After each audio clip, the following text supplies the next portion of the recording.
Well, we're waking up to Louis Armstrong, obviously. Beautiful pictures of the Grand Canyon, one of the 7 natural wonders of the world, and all of us are so proud and happy to be part of this state. Great entertainers. I had the pleasure when I was a young man of seeing Louis Armstrong. He was just magnificent. Oh, what a memory. Yeah, he was incredible. Senator John McCain joining us. One of the few here. benefits of old age. You look fantastic. So do you. And well, thank you. I You know look you've trim been... and fit. Rick doesn't look too good. He's aging a lot since I first knew him.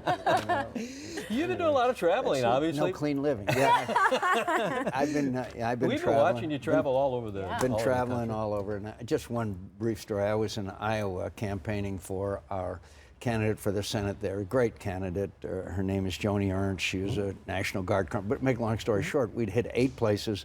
We're going to last place in a big RV. And it was, by that time, about 8:30 at night. We hit a deer, and I mean hard, a big deer, hard.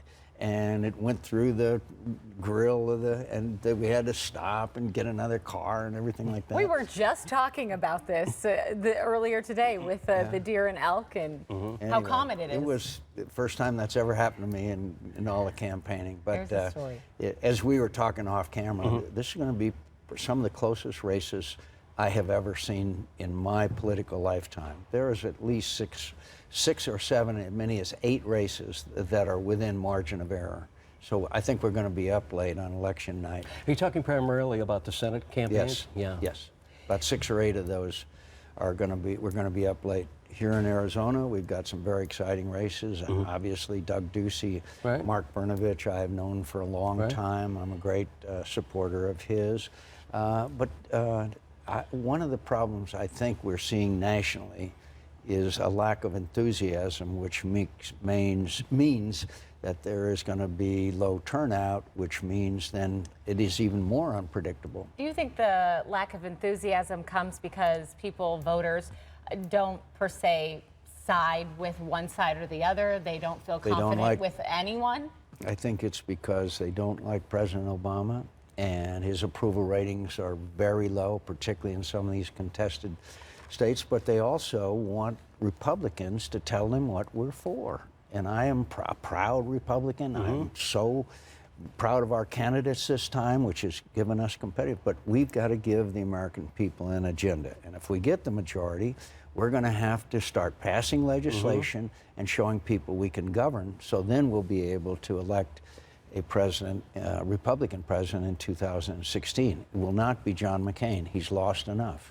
Oh. So you're on the record as saying you're not going to run, huh? You can take that. Anything could change, but yeah. There's a guy that writes a column for the Wall Street Journal, Gerald Seib. You read him? I read him a lot, yeah.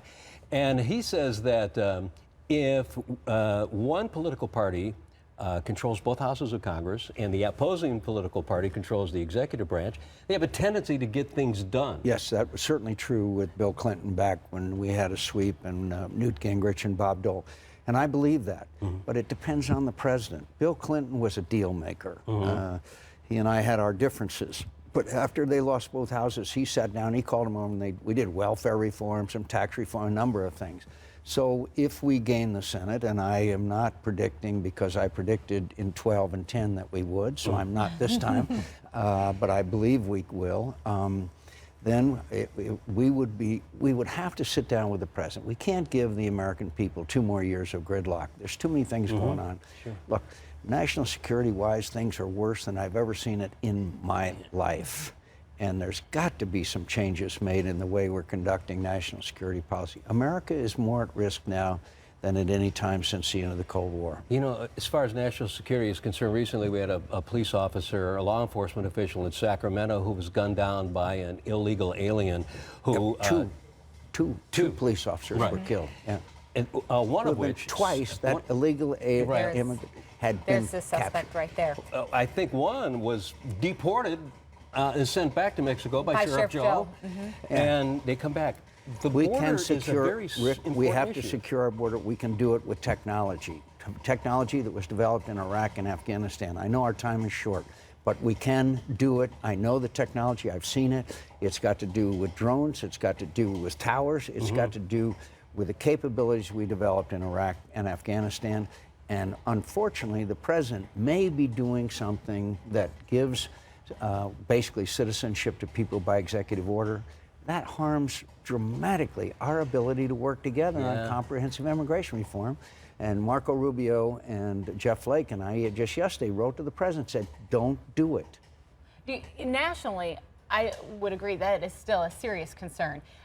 Locally, I think border security is still a major concern. Huge. And don't you think It's that huge. whoever fills that seat next week as our next governor, that should probably be a main concern of something to address? It's going to be a main concern of Doug Ducey's. He has been down to the border. And Mark Brnovich, because he would be involved in a lot of the criminal aspects of this, and Mark has had a lot of experience on this issue. So, yeah, it's going to matter, but it's also going to matter who controls the Senate.